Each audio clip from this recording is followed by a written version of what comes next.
प्यारे बच्चों नमस्कार। आज हम पढ़ाने जा रहे हैं आपको हिंदी। हिंदी की व्याकरण जो एक वर्ण से शुरू होती है। तो सबसे पहले हम वर्ण पढ़ाएंगे आपको, और वर्ण को किस प्रकार से हम देख सकते हैं वो सारी चीज़ें हम शुरू करेंगे। तो सबसे पहले हम देखते हैं वर्ण की परिभाषा, क्योंकि काफ़ी दिनों से आपके साथ अध्यापन कराने का अवसर नहीं मिला है। अब एक ऑनलाइन मात्र ही एक सहारा रह गया है बच्चों को पढ़ाने का, क्योंकि कोरोना वायरस की वजह से विद्यालय खुल नहीं रहे हैं। तो यही आपके लिए एक माध्यम है। तो हम आज हिंदी की जो है व्याकरण से शुरुआत करते हैं। सबसे पहले हम देखते हैं कि वर्ण की परिभाषा। वर्ण किसे कहते हैं?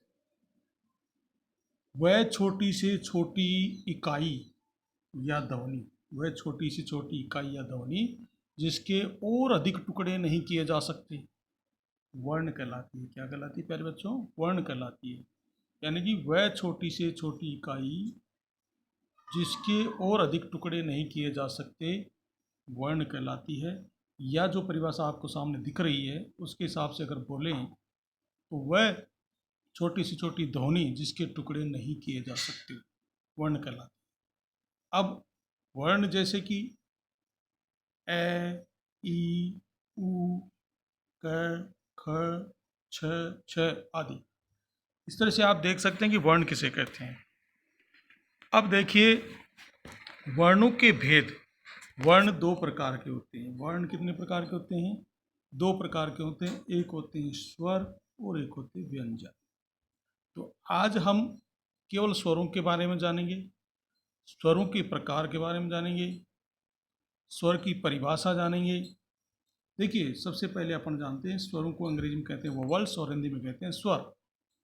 जो वर्ण स्वतः उच्चारित होते हैं, यानी कि जिनको उच्चारण के समय किसी अन्य वर्ण की आवश्यकता नहीं होती है, अन्य वर्ण की सहायता की जरूरत नहीं होती है, वे स्वर कहलाते हैं। यहाँ परिभाषा में लिखा जो वर्ण स्वतः उच्चारित होते हैं यानी अपने आप उच्चारित हो जाते हैं, अर्थात बिना किसी सहायता से बोले जा सकते हैं, वे स्वर कहलाते हैं। जैसे ए, ई, उ, ओ आदि, इनको किसी अन्य वर्ण की सहायता की आवश्यकता नहीं है। ये उच्चारण की दृष्टि से अपने आप में स्वतंत्र हैं। इसी तरह से अब जो स्वर हैं, आज मैंने बताया आपको कि हम स्वरों के बारे में अध्ययन करेंगे, और स्वर जो है वो तीन प्रकार के होते हैं। देखते हैं स्वर भेद। तो स्वर तीन प्रकार के होते हैं: ह्रस्व स्वर, दीर्घ स्वर और प्लुत स्वर। ये तीन प्रकार के स्वर होते हैं। ह्रस्व स्वर को हम मूल स्वर के नाम से भी जान सकते हैं, मूल स्वर, दीर्घ स्वर, प्लुत। यानी कि स्वर तीन प्रकार के होते हैं। ह्रस्व स्वर होते हैं, दीर्घ स्वर होते हैं, प्लुत स्वर होते हैं। इस तरह से मूल स्वर जिसके अंदर ए, ई, उ, री, इनको हम ले सकते हैं।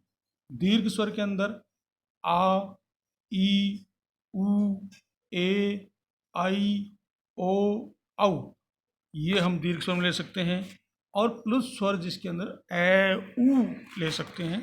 कहने का तात्पर्य यह है जिनके उच्चारण में एक अल्प समय लगे, सबसे कम समय लगे, वो ह्रस्व स्वर कहलाते हैं। जिनके उच्चारण में दुगुना समय लगे वो दीर्घ स्वर कहलाते हैं। जिनके उच्चारण में तिगुना समय लगे वो प्लुत कहलाते हैं।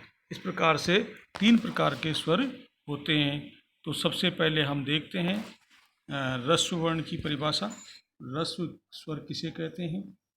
जिन स्वर वर्णों के उच्चारण में कम समय लगता है, यानी अर्थात सबसे कम समय लगता है, अर्थात एक मात्रा के उच्चारण में जितना समय लगता है उतने समय में बोले जाने वाले ह्रस्व स्वर कहलाते हैं। अब ह्रस्व स्वर कौन कौन से हैं ये आपको सामने दिख रहे हैं। ए, ई, उ और री, ये चार ह्रस्व स्वर हैं। तो आप समझ गए होंगे कि ह्रस्व स्वर किसे कहते हैं।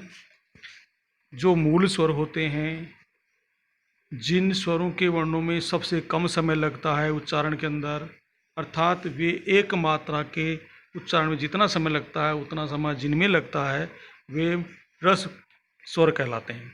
इस तरह से हम देखते हैं दीर्घ स्वर। तो दीर्घ स्वर किसे कहते हैं? पहले ह्रस्व बारे के बारे में थोड़ी चर्चा कर लेते हैं कि ह्रस्व स्वर जो होते हैं वो देखिए, जो ह्रस्व स्वर होते हैं, जिन स्वर वर्णों के उच्चारण में कम समय लगता है, अर्थात एक मात्रा के उच्चारण में जितना समय लगता है उतने ही समय में बोले जाने वाले स्वर ह्रस्व स्वर कहलाते हैं। और ये इनका एग्जाम्पल भी मैंने यहाँ दे दिया है। अब देखिए, हम चलते हैं दीर्घ स्वर। दीर्घ स्वर किसे कहते हैं? जिन स्वर वर्णों के उच्चारण में ह्रस्व स्वर से दुगना समय लगता है। मैंने अभी बताया था आपको कि दीर्घ स्वर हम उनको बोलेंगे जिनके उच्चारण में ह्रस्व से दुगना समय लगे। ह्रस्व वर्ण जो है उनसे दुगना समय उच्चारण में लगे। जैसे हमने ह्रस्व में बोला ए और दीर्घ में बोला आ, तो इसमें डबल समय लग रहा है, तो दुगना समय लगता है वो, अर्थात दो मात्राओं को उच्चारण में जितना समय लगता है उतने समय बोले जाने वाले स्वर को दीर्घ स्वर कहते हैं। अब दीर्घ स्वर में क्या क्या आएंगे आपको पता है। आ, ई, उ, ए, आई, ओ, औ, ये सब दीर्घ स्वर में आते हैं। आप समझ रहे होंगे कि ये सब दीर्घ स्वर में आते हैं। आगे देखिए, थोड़ा सा और आपको डिटेल में बताते हैं। देखिए, ये सभी दीर्घ स्वर मूल स्वरों के मेल से बनते हैं। जैसे ए प्लस ए बराबर आ, यानी ए और ए मिल करके, दो ए मिल करके आ का निर्माण होता है। इसी तरह से ई और ई मिल के ई का निर्माण होता है। ऊ और ऊ मिल के ऊ का निर्माण होता है। इसी तरह से जो ये बड़ी मात्राएं हैं उनके अंदर भी आप देख सकते हो। इसमें क्या होता है कि जैसे ई प्लस ए प्लस ई दोनों मिल करके ए बनता है। ए प्लस ए आई बनता है। ए प्लस ऊ ओ बनता है। और ए प्लस ओ औ बनता है। इस कारण इनको संयुक्त स्वर भी कहते हैं। जो दो स्वरों के मेल से, यानी कि जो मूल स्वर हैं ए ई उ री, इनके मेल से दीर्घ स्वरों का निर्माण होता है। इस कारण से ए आई ओ औ इनको हम संयुक्त स्वर के नाम से भी जानते हैं। अब आता है प्लुत।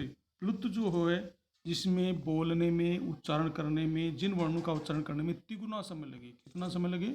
तिगुना, यानी कि वे प्लुत स्वर कहलाते हैं। अर्थात इनका प्रयोग वेदों में या दूर से पुकारने के लिए इनका प्रयोग किया जाता है। इनका प्रयोग ज़्यादातर वेदों में हुआ है, या दूर से हम किसी को बुलाते हैं। जैसे अरे, काफ़ी लंबा समय अपने को बोलने में लेना पड़ता है। ओम, ये ओम जो है आपने ऐसे भी लिखा हुआ देखा होगा ओम, तो ये ओम है। तो ये भी उच्चारण में तिगुना समय लगता है। इस कारण से इसको, जिसमें जिन वर्णों के उच्चारण में तिगुना समय लगे वे प्लुत स्वर कहलाते हैं। उदाहरण के तौर पर मैंने बता दिया आपको, अरे, ओम आदि। प्लुत स्वर की अभिव्यक्ति के लिए हम इसको अवग्रह चिन्ह बोलते हैं, जो एस के जैसा बना हुआ है, इसको अवग्रह चिन्ह लिख करके भी की जाती है। तो ये हो गए अपने स्वर। तीन प्रकार के होते हैं जैसा कि मैंने आपको बता दिया। अब आते हैं हम कुछ अयोगवाह और व्यंजन। तो व्यंजन तो हम कल पढ़ेंगे, आज केवल हमारा लक्ष्य स्वर पढ़ना था। तो अब हम आते हैं अयोगवाह और बच्चे हैं। आपने कई बार देखा होगा कि कुछ अक्षरों के या वर्णों के ऊपर एक बिंदी सी लगी रहती है। इस बिंदी को हम बोलते हैं अनुस्वार। ये जो डॉट लगा रहता है उसको अनुस्वार बोलते हैं। ये चंद्र बिंदु की तरह होती है, उसको अनुनासिक बोलते हैं। और जो ये विसर्ग लगा होता है, उसको जो विसर्ग होता है, डबल बिंदी लगी होती है जैसे अ है, ये तीन ध्वनियाँ होती हैं जो अयोगवाह कहलाती हैं। यानी कि अनुस्वार, अनुनासिक और विसर्ग, ये तीन ध्वनियाँ क्या कहलाती हैं? अयोगवाह कहलाती हैं। तो आज स्वर आपके कंप्लीट होते हैं। कल हम व्यंजनों के बारे में चर्चा करेंगे। तब तक के लिए नमस्कार प्यारे बच्चों। हमारे वीडियो को लाइक करिए, शेयर करिए और पढ़ाए गए चीज़ को समझिए, इसे नोटबुक में लिखिए, क्योंकि अब एकमात्र यही सारा हमारा रह गया है ताकि हम आपको अच्छे से अंक पढ़ा सकें। क्योंकि क्लासें लग नहीं रही हैं।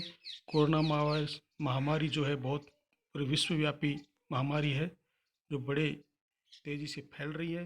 इस कारण से कक्षाएं लागू होना या चालू होना अभी संभव नहीं है। अतः आप इस तरह से पढ़ते रहिए। धन्यवाद।